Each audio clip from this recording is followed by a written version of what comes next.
Welcome to Gambling with an Edge with your hosts Bob Dancer and Richard Munchkin.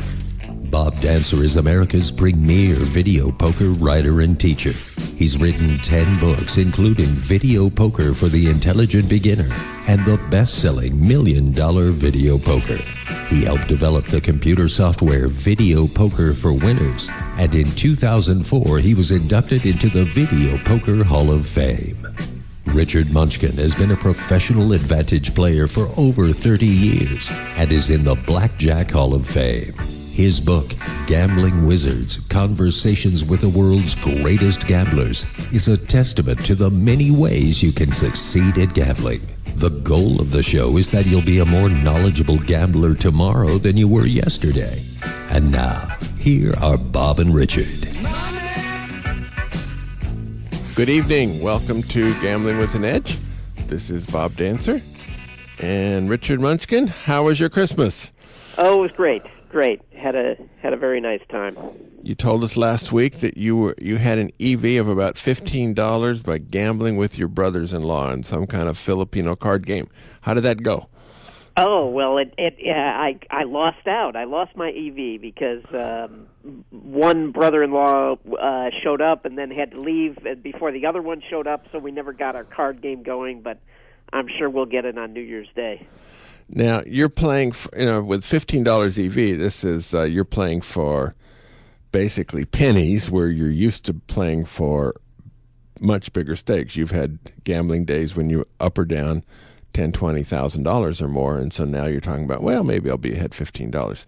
So a lot of people have trouble going from with that kind of stake jumps. Does that bother you at all? No, I want to win. I don't. Even if it's only $15, I want to win. I guess that's just my competitive nature. But so the fact that it's chicken feed money to you doesn't get in the way. No, not at all. Not at all. If it were higher stakes, I would probably go do more studying of the game. I would try to find a way to improve at the game if the stakes were higher. But if you beat your wife's brothers out of a couple $100, that may end up being bad news for you at the home front anyway. I wouldn't play for higher stakes with them, but if they were to say introduce me to their friends who like to play higher stakes, then I would make an effort to get better at the game. But you don't need to just with them. All right, good. All right, so there's been two separate but related bits of news this week on internet gambling. The first was from the federal government. Apparently, the day before Christmas, they announced that the Wire Act only pertains to sports betting. What did you hear about this, Richard? Well, not much more than that. I was actually pretty shocked, and all I can guess is that the lobbying efforts that Nevada casinos have been doing to try to get internet gambling legalized, I guess the lobbying efforts are paying off. But this is great news as far as I'm concerned. So the way I understand it from reading, a lot of it was reading I. Nelson Rose's blog on it. Rose is a frequent guest to this program, and he said that basically there's now no federal statute against any sort of gambling other than betting on sporting events. So in terms of poker, states are free to pass laws allowing poker online. Right, and this should pave the way for online casino gambling as well. But what I'm not clear about is how this affects the Unlawful Internet Gaming Enforcement Act, which was a law really directed at the banks and credit card companies about transferring money to these entities. But that law is set to expire soon. Well, that's good. And apparently this particular Congress is showing no interest in doing anything. They haven't particular Congress hasn't passed many laws about anything, I wouldn't think gambling's high on their list. Well, no, they have been dealing with very important issues like making sure that "In God We Trust" is the national motto. Okay, I don't want to get into politics here, so Right, okay. so let's stay away from that. But anyway, yes. So it looks like legalized internet poker will be here very, very soon, especially in Nevada. That's the second story. Good. Right. Right. Nevada has apparently been collecting. So people are applying to do intra-state gambling in Nevada. So South Point is one of the people who have applied. South Point's one of our sponsors, as has Cantor Gaming and a few of the others to produce the technology to do it.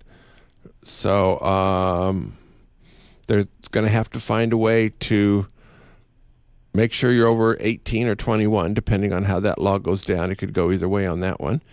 And to make sure you're physically in the state.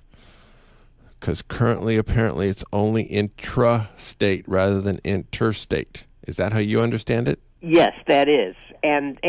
But so now here's a question: if I put a computer in your house and use a program like Go to My PC, but I'm in California, but the computer I'm playing on is in Nevada, am I breaking a law? I certainly don't know, and you can bet that there will people who will try to press the envelope and find out, and that will affect things. Now, is also the way I understand it is if and when California passes laws to authorize intra-state gambling within California, then they're also Nevada can pass laws allowing interstate gambling from all states that allow intrastate gambling. So right. It seems like a big mess. It does. It's going to take a while to sort out, but basically it's good news. Good things will happen. Now, the South Point, they've had some practice software out there for a few months getting ready for this, and their initial version of the software was not up to spec. Your opinion is it was not as good as some of the online poker sites that were out there. Have you looked at it recently? Have you had a chance? I did just a little bit. It's getting better. Now, part of the problem is this advertising. Prior to it being legal, they were filling the screens with these blinking advertisements and then trying to get people to join some upgraded club, where you would pay to not have to look at the advertisements. So once the real money gambling starts, I'm hoping they'll just do away with the advertisements altogether. I mean, if not, I'm sure they'll lose a lot of business. Yeah, okay, Are they advertising my free video poker classes that are going to be starting next week? I did not see any ads for that. So. Although their software does allow video poker as well as live poker. I mean, right now it's still all for free, but I'm wondering if they will try to throw that in there as, allow people to play video poker for money. Interesting. All right, so our guest this week is a man named Darryl Purpose, who's in Blackjack Hall of Fame, who's led a wild and exciting life. Richard, why don't you tell us about him? Well, let's see. Darryl's been playing blackjack for over 30 years. He moved to Las Vegas when he was 19 years old, too young to play legally, but started playing blackjack, and within a year was playing on the Ken Uston teams. Ken Uston called him in his books, I think, the fourth best blackjack player in the world, and was also mentioned that he was known as the fastest card counter in the world. So, Darryl, welcome to Gambling with an Edge. Hi, guys. How are you? We're good. Now, Ken Uston is being a member of the Ken Uston team a badge of honor or something as this disgraceful thing you have to live with? I've gone through some different ways of looking at that over my lifetime, and currently, I'll just say it's a badge of honor. I mean, Ken wanted to be the world's most famous blackjack player, and he was. He was on the cover of Sports Illustrated. That's pretty good. He had a segment done about him on 60 Minutes. And, he lived the kind of life that he wanted to live. And he was a very good blackjack player, and he surrounded himself with great blackjack players. And so these days I'm liking it. Well, good. Now, did the teammates think of Ken as a really great blackjack player? I mean, was he a great blackjack player? Well, I would say he was a fine blackjack player. I think they thought of him as more of a figurehead. He was the guy that got everybody together, and he had a lot of charisma and inspired a lot of people to do great things. And he was a great blackjack player. I mean, back in those days, we didn't do much beyond counting cards, though. So, when we think about the great APs of the current era, the kind of things we were doing exactly back then, don't completely measure up, even though we did get into a few alternate. Well, you had the big players. We had Al Francesco as a guest on our show a few months ago. Were you involved at the same time he was with Kenny? No, I came after that, but certainly Al is just considered the guy that started it all. He's the guy that went in to a casino way before anybody thought about this stuff and watched what people did with their hands and made blackjack team signals based on what he saw in the casino. And a lot of those signals we're still using today, 40 years later. So now you played with Al Francesco, though, in the 90s, right? There were a few things we were involved in, never a lot, but, I've certainly known him and consider him a friend. Munchkin, maybe you remember did I play with him? Well, that ace sequence, Al Francesco put together an ace sequencing team in the 90s. Yeah. Oh, and you did play on that team. All right. Now in the United States, it could be a little bit dangerous to play blackjack. You could be backroomed and they can punch out a little bit. But you've played in some foreign countries where it is really dangerous to play blackjack or to have money. Like I've heard stories. I don't know if they're true about you in Moscow, about you in Sri Lanka, about you in some other places. Pick one of those stories and tell us about it. Yeah, like. What was I thinking? I was, I think back about those times, I was young and I had a job to do and I didn't really consider any of the danger. And I do remember in Korea being owed some money from a little casino. They called themselves the Disabled American Veterans Club, but it was really a underground casino run by the Japanese mafia. And I did a reverse auction with my friend to decide who would stay there to collect the money. And so the loser had to stay? Well, no. It was like, he would say, well, I'll stay for $500 a day out of the bank. I'll stay for $400 a day. I think I stayed for $200 a day and free time and waited to collect the money. We didn't even consider the danger of it. We just considered that we were using days that we, might want to do something else with. But eventually I won, and I remember it actually got, I'm not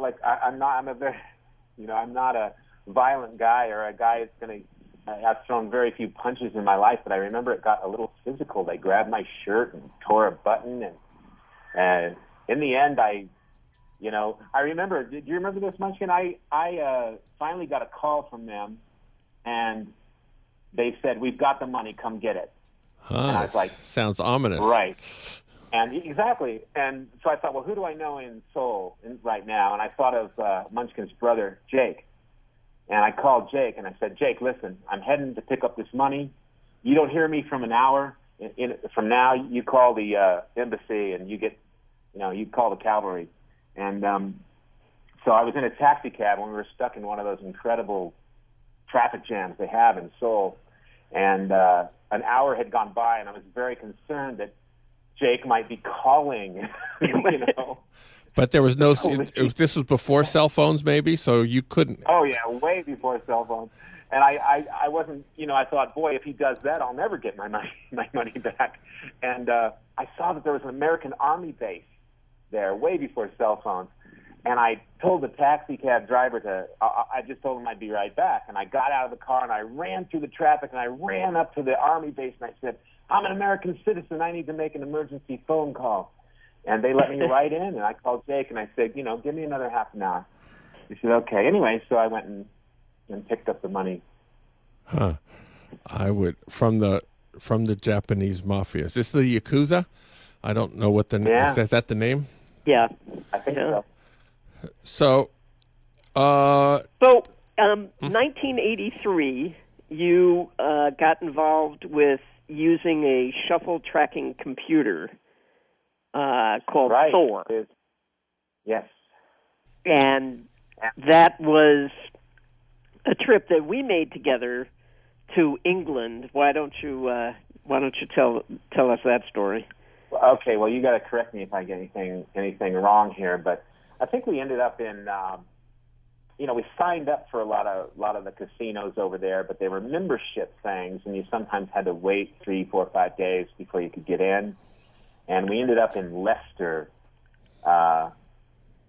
in sort of middle England. And I remember. Do you remember that we sought out information about Leicester so we could say why we had come, and we found there was a sock factory. So we pretended to be businessmen who wanted to talk to the sock factory people. That's true, isn't it? Isn't that a true story? Yeah. Because it was the middle of February, and two Americans showing up in this little industrial town in the middle of February just seemed pretty odd. But if you were there to negotiate buying 100,000 socks for next Christmas, that could make sense. Right. Okay. At least in our minds, we thought it made sense. Okay, so we went in and we won some money there, and this was the first time, but not the last time it happened that the casino said, well, we can give you a check. And that didn't sound good to us, and we said, we'll keep the chips, and we'll come back tomorrow and cash them in when you have the cash. And so before we went in, we strapped on the computer. It was strapped to my ankle. And we kind of cleaned up everything, especially in the car, because we didn't really know what we were going to get into. We didn't know whether we were going to play again or whether we were going to get arrested. We just didn't know. Cleaned up everything? I don't know what you mean by cleaned up everything. Well, we had some different IDs, and we had some, entries to other casinos, receipts from entries to other casinos, and we had some, I'm sure that playing blackjack as a business was there, that kind of thing. So we just tried to make it, in case they looked at the car, it would look good. Okay. And we had notes, too, from, we had traveled across Germany, Belgium, the Netherlands before coming over to England. So we had, cards. All the casinos there were private clubs, so you had a membership card, and we had notes about if the casino required us to give a passport, then obviously we used our real names. But if they didn't, we would use a fake name. And we had to write all that down in case we went back to the casino to remember what name we were using. So, we took all of that stuff out of the car, and it was back in a briefcase in the hotel room. Did you leave any, Argyle Sox Monthly magazines in the car just for... Nothing like that. But we walked in there, and they immediately separated us, and we each got interviewed separately by Scotland Yard. Mm. And that's not as frightening as the Japanese Yakuza, but still. Well, it wasn't any fun, really. And we had we had talked about this, and there was a lot of gray area about the computer that we were using. And so we had decided that if we did get pulled up, we would ask for a lawyer, and that would be our strategy, would be to not talk and ask for a lawyer. But both of us got separated, and both of us decided separately that it was okay to talk, and it turned out that turned out to be the right thing. And they asked us, they just kept accusing us of being good blackjack players, to which, of course, we said, no way, no, we're not good blackjack players. But we're Argyle sock salesmen.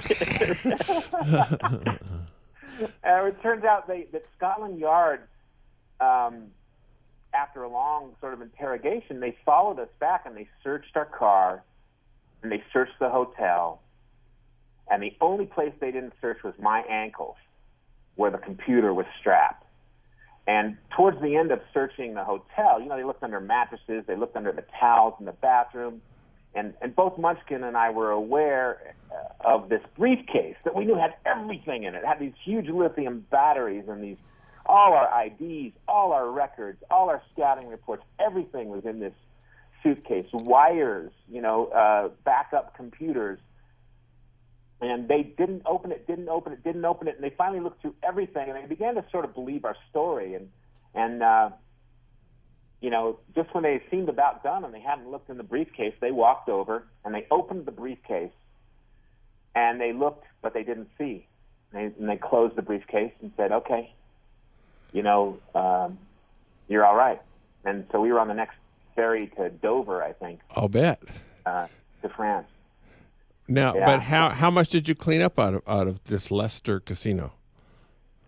Oh, well, there were smaller limits in those days. I don't think it was anything exciting, in the realm of the kinds of numbers APs talk about today. Do you remember what it is? What it was? I think it was around 20,000 pounds, but I think the place only had a 200-pound limit. Right. So it was really the first place that we played in England on the first night, and then that night they couldn't pay us, and pretty much that was it. We were toast in all of England. And, well, it sounds like in addition to Thor being a useful tool, you were incredibly lucky that first night. The edge was pretty huge. Bob. Yes.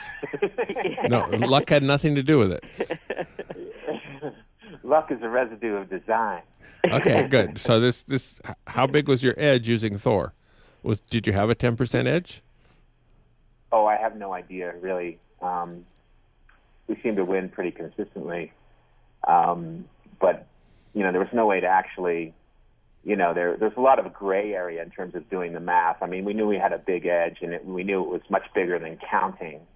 And we knew we could play games that counters couldn't even play, and we also knew that it would not look like we were counting. So all those things are what led us to go in that direction. Yeah, but there has to be some pretty strange-looking plays, like doubling down on a 12 or something, which could make sense if you know that there's not very many 10s still left in the deck. Well, the thing is, most of the edge from non-random shuffling comes from bet variation.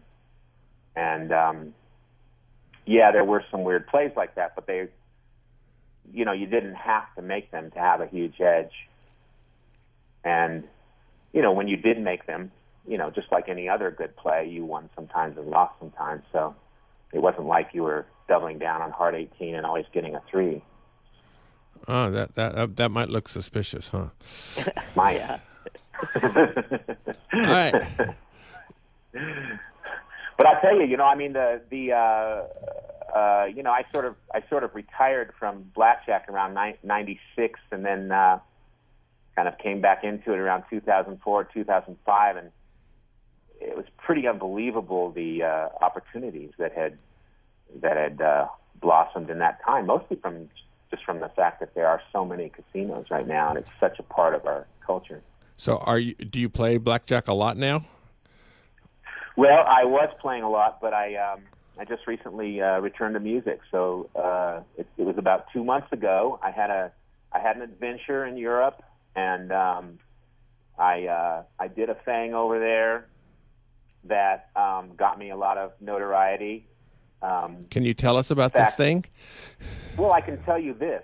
I can tell you that it was in a very elite casino over there, uh-huh. and I on this particular game, it was the most money ever won on a single hand in this particular game, and that 2 days later, Munchkin, who did not know that I was doing this over there, called me and said, "Hey, I heard somebody did this over there," because he had heard from his surveillance friend in Asia or something.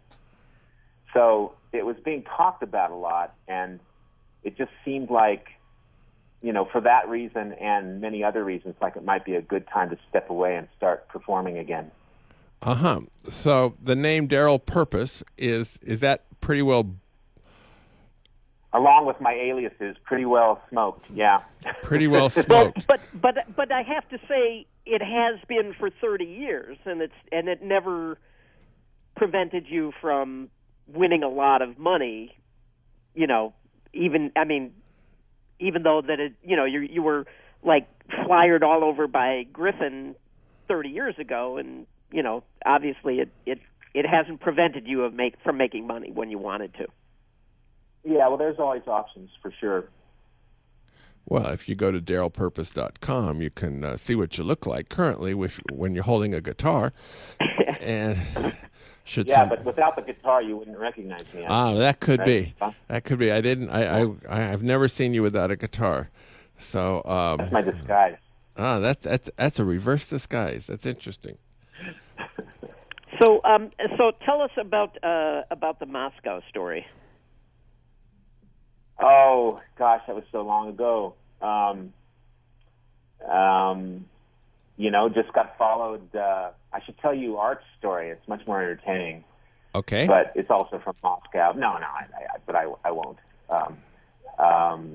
But it's just that I was followed home by the Russian mafia, and he was chasing the taxi that I was in, and I was saying, go faster, go faster. I'll bet. And I remember entering this. It was about 5 a.m. in the morning. We entered this big roundabout in a big city, big roundabout. And there were not really many cars at that hour, but I saw a police car, and I thought, great, we're safe. And all the cars came screeching to a halt. The police car, my taxi, and the taxi with the four big guys from the Russian mafia. And I blinked, and the police car was gone, and we were back on the road being chased by these guys. And finally, my driver stopped and turned to me and said, "Please, I have a family. Just talk to them."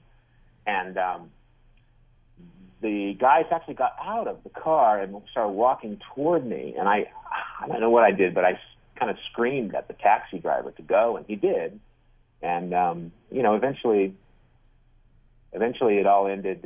We went back to the casino where I had come from, and I don't really know why we lost him or why they stopped. But do you know why they were after you? Did they, or were the owners of the casino? No, to rob me. They didn't own the casino. Yeah, no. And you you don't know that they were Russian mafia. You didn't actually ask for ID or anything like that. Well, the driver told me, and the description of the event made a lot of people there think that it was that. Some kind of mobsters, whether it was something. Wow. When I was in Moscow, the casino would actually drive you home with armed guards. Like every casino would offer to take you back to your hotel with armed guards. Wow. So, right. That's the story I love not a of fun Art. place to play.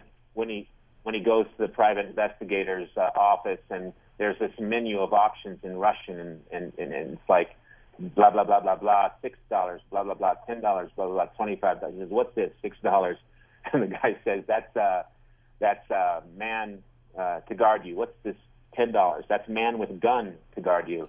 What's this $25 one? Oh, that's man with gun who will save your life." I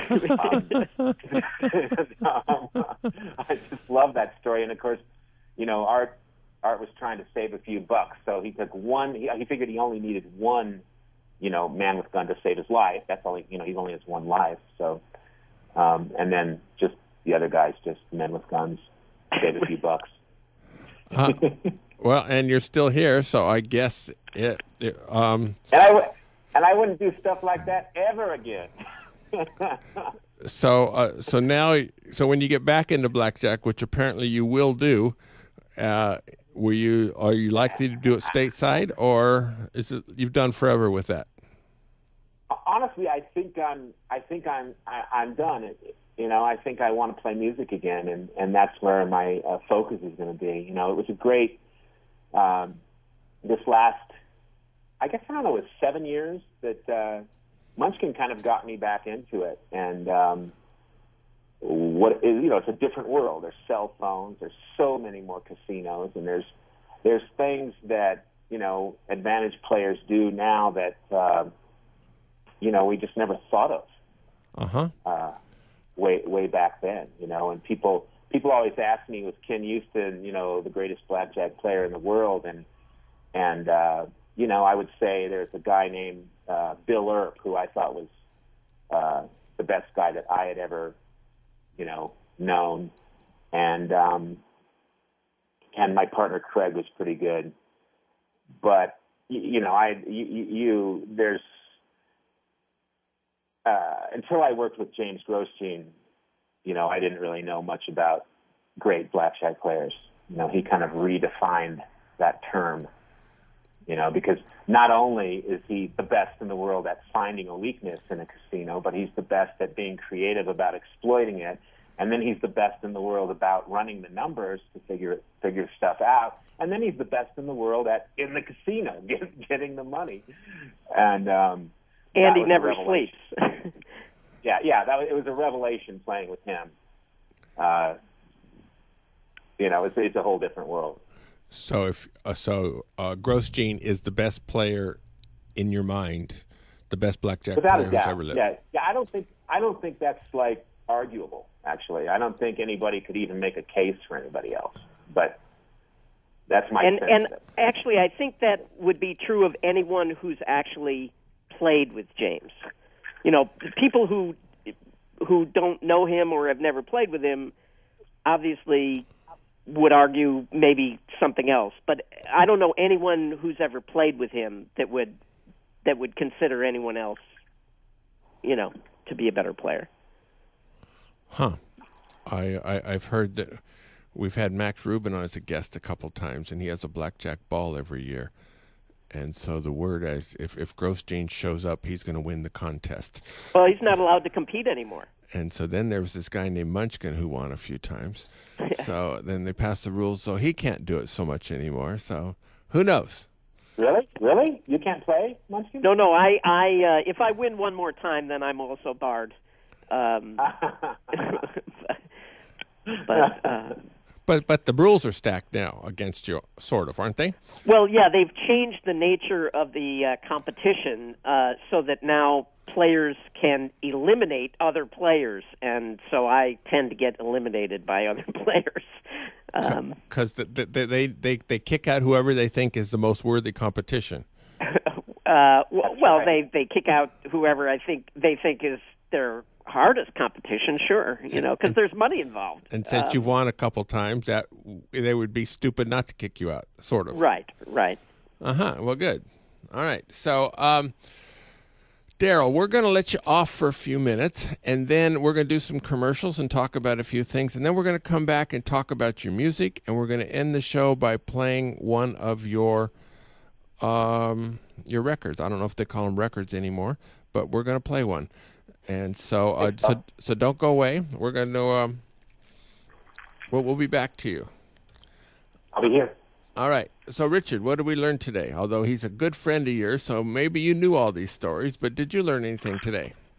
Well, no, I guess I should be asking you because, as I said, I've known him for 30 years. So, what did you learn today? Well, actually, I might have learned more about you than because I didn't know you were involved in some of these things.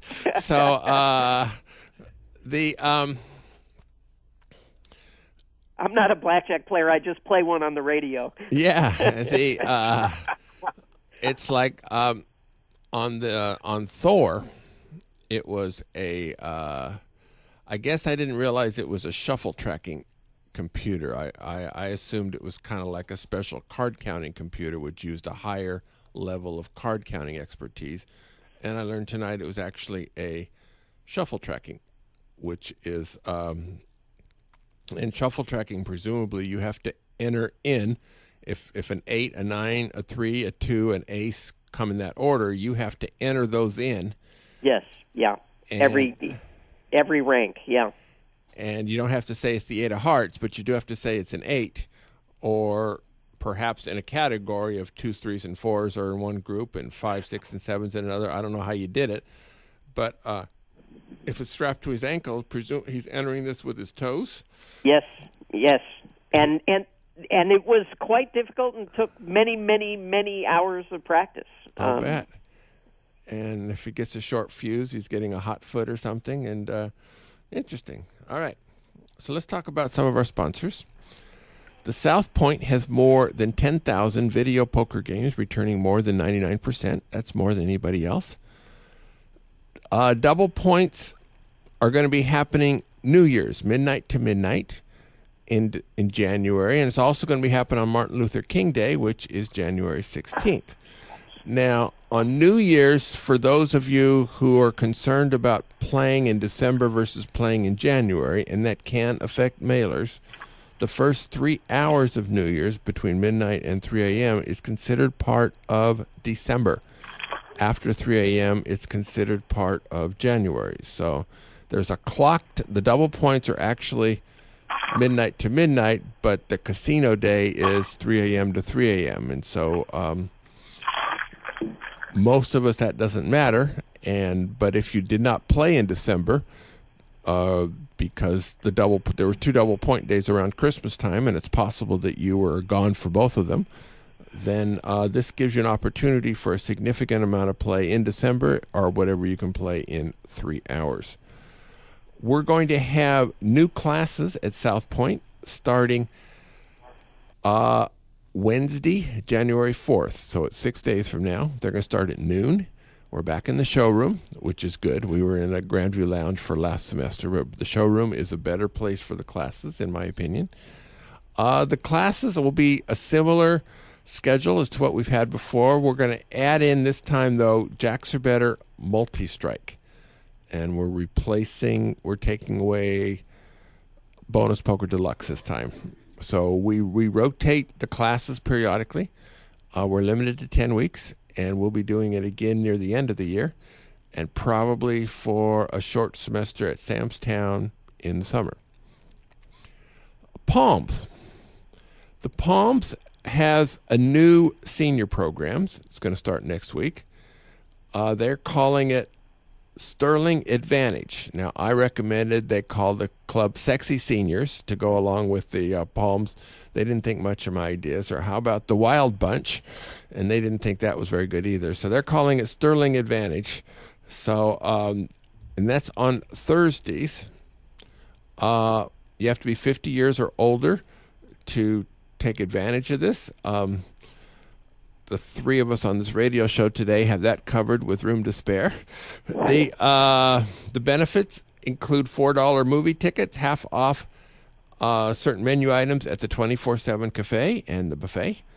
And there will have scratch cards. The scratch cards you don't need to play to get it. You just scratch it off. And some will be drawing entries. There will be a drawing on the last Thursday of the month, and you need to get the only entry tickets for that, as I understand it, are from earlier Thursdays, these scratch cards.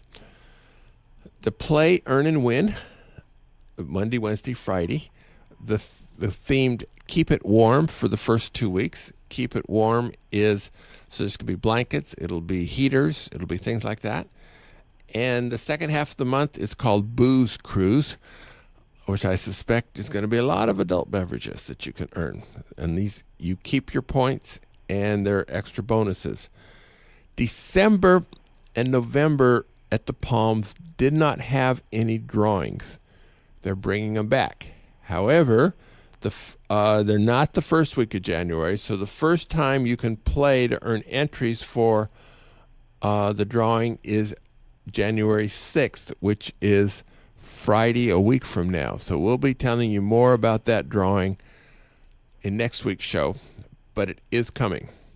Finally, at their buffet, they've recently gone through major upgrades. There are more hot food items now, and a lot of their sauces are prepared fresh rather than from the jar. So if you haven't been in their buffet for a while, you may want to give it a try. All right. So December, we're back. yeah, December has been the best month to play video poker every year, and it was again this year. I'm not primarily because casinos are trying to buy the players' business. The players are out Christmas shopping or doing whatever they're doing, and they're not coming to Vegas, so the casinos bribe players. So now with Christmas past, the casinos are getting full again, and so in January we'll be back to kind of regular Vegas schedule. So the offers are going to go down. So those of you who have a vacation in December and you're a video poker player, that's not a good use of your time. The best deals in Vegas are in December. And so this December is almost over, but with any luck, there's going to be another one coming in about 12 months. And so to plan around it. I've said earlier on several shows that for me, what the true meaning of Christmas was double points at all the casinos. And I was going to ask, did you put in a 24-hour day collecting your double points? No, I didn't. I only gambled 18 hours that day. But I and it isn't particularly relevant, but I came out quite a bit ahead this time. Don't always do that. I pay more attention into how big the opportunity is beforehand in the calculation rather than whether I actually hit royals on that particular day. Sure. So, but Shirley's always happier when I do hit the royals. And your question, I totally lost what I was going to. I had something I was going to say. I know what it was. So people ask me, how can I be so callous? And it's to say things because they were the true meaning of Christmas is family and religion and I don't know, NBA basketball game, something. And so to me, it's like the people who go shopping on Black Thursday, the day after Thanksgiving, or whatever they call the Monday after Christmas, where all the big sales are. This is in terms of bargains, this is an intelligent time to go shopping. Now, there are crowds to deal with, and there's some problems, but serious shoppers, that's what they do. And the people who are serious about making money playing video poker, they play when the double points are. And sure. Oh, yeah. No, I mean, it's all about EV, right? And if that's when the best EV is, then that's when you want to be playing. And fortunately, I have been able to work out a truce with Shirley that she gets what she wants at many times a year, but on holidays, I get to be in the casino. So every family has to work out its own truce. Your mileage may vary. Right. All right. So, Darryl, let's start talking about what kind of music you do. And we're actually we want to start the song in about 7 minutes from now. So we can talk about your music in general a little bit and then the specific introduction to such, but then we're going to go out with that particular song. So that's our time horizon. So all right, then. What kind of music do you play? Well, I'm a singer-songwriter. I write songs. I play the guitar. I sometimes have a fiddler with me. I've recorded 6 CDs and a DVD, and I go around the country, singing my songs, usually solo. Sometimes they call me a folk singer. I try to avoid that label, but I can't completely. And so story songs, I still tell stories with my songs. So and some of those stories are regarding gambling, because they're mostly stories about either things that have happened to me or things that I've heard about. So stories about blackjack, about being chased by the Russian mafia, has that made it into a song? That would be a good song, I would think.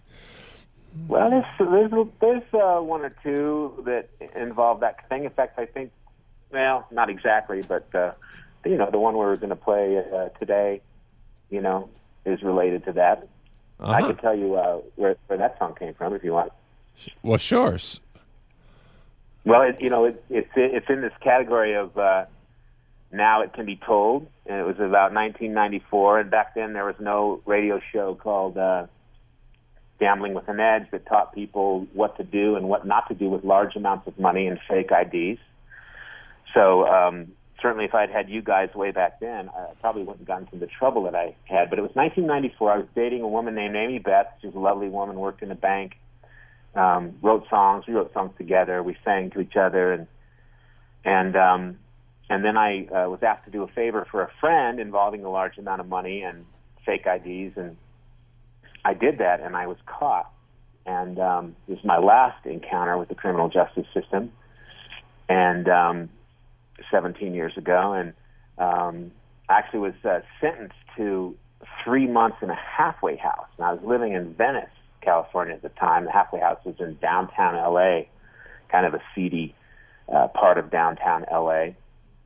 And around that time, I just started playing the open mics around L.A., and playing some showcases here and there with my guitar. I'd never really performed a lot, but I reported to this halfway house. I had my suitcase, and I,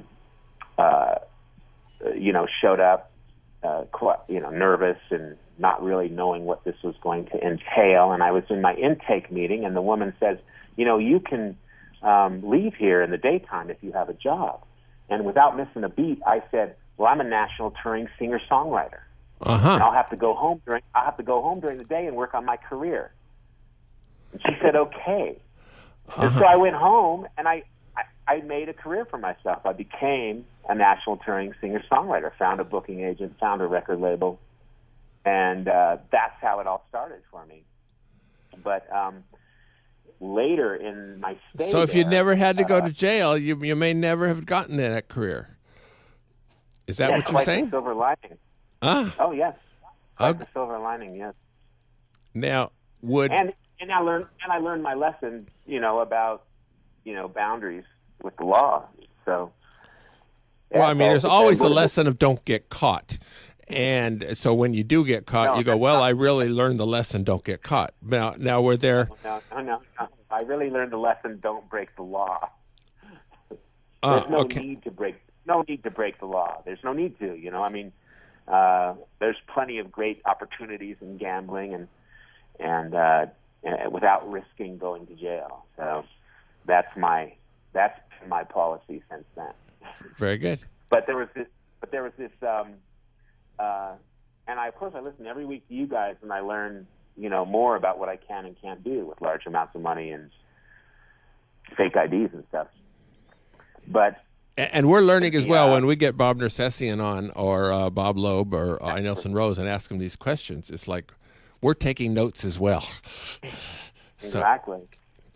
So anyway, in the final week of that stay, I was in the common area of this halfway house, and a shot rang out, and a guy stumbled into the room, and everybody scattered, and the lights went out, and I was naive enough to not leave, just to think, well, maybe I should help this guy. He's been shot. He was this very large African American guy who had just come from prison, where he must have been lifting weights every day and had these gold chains on. And I helped him to this coffee table, and he was laying on this coffee table. And I went to the phone, and I called 911, and they said, "Is the gunman still there?" I said, "I don't know. Is the victim still alive?" And I said, "Yeah, he's writhing on the coffee table over there." And they said, "Well, put some pressure on his wound." And I don't know. It is, you can't make this stuff up. I went over. I pulled this guy's pants down. I put my hand on the dime-sized hole in his right butt cheek to stop the bleeding. And I was there, and with my, blood coming everywhere, and finally the sirens came and the police arrived, and I turn around, and there, standing in front of me, was Amy Beth. Really? She had gone to the police academy 6 months earlier. She had become a policeman. She had been working that night and reported to that call. And there I was with blood all over me, and there she was with a badge. And she said, "Hi." And I said, "Hi." And so anyway, I wrote this song called Halfway Home. Changed a lot of the details to protect the innocent at that time. And but that's how I got the song. And that's the song we're going to hear tonight. Yes. One. All right. So we definitely want. So we are going to fade out with that. So Richard and I are bidding everybody goodbye and hit lots of royal flushes. And let's listen to Darryl's song, Halfway Home. What did you call it? Halfway Home. Halfway Home. Halfway Home. Very good. Thanks, guys.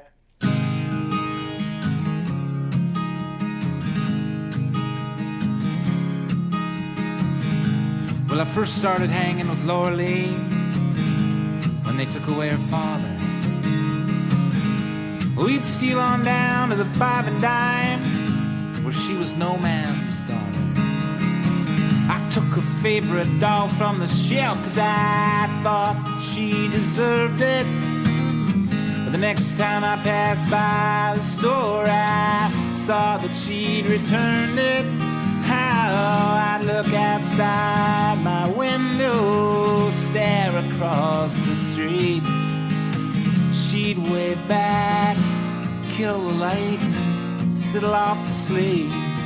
And I'd feel a hole inside my heart, wish that we were grown. And someday Laura Lee and me would be more than halfway home. Years later, she went off to college, and I went to work for this pawnbroker. And when that didn't pay the rent, I taught myself to play poker. I'd drive up to her dormitory, and I would clean those frat boys out. I'd show her all the money I had won, but I could see she had her doubts. How she'd look outside her window, stare across the street. I'd wave back, she'd kill the light, settle off to sleep. And I'd feel a hole inside my heart, wish that we weren't grown. And oftentimes I'd cry till I was more than halfway home. But when Laura Lee was accepted down at the police academy, well, I took my luck to the Isle of St. Martin by way of Atlantic City. By the time I'd left, inside my boots I had hidden $500,000. But if the hired goons don't get you, darling, you know U.S. Customs will. Oh, I'd wish I had a window so I could stare across the street, and wish the guards would kill the light so I could get some sleep. And I'd feel. You've been listening to Gambling with an Edge with your hosts Bob Dancer and Richard Munchkin. Subscribe to the show in iTunes, and episodes will be delivered to you automatically every week. Archived versions of past shows may be found at bobdancer.com and richardmunchkin.com. We welcome emails at gamblingwithanedge@gmail.com. Bob Dancer and Richard Munchkin are both available on Facebook and welcome your questions. The sponsors for the show are the South Point Hotel, Casino and Spa, the M Resort, the Palms Casino Resort, and the website videopoker.com. Join us again next week for another Gambling with an Edge.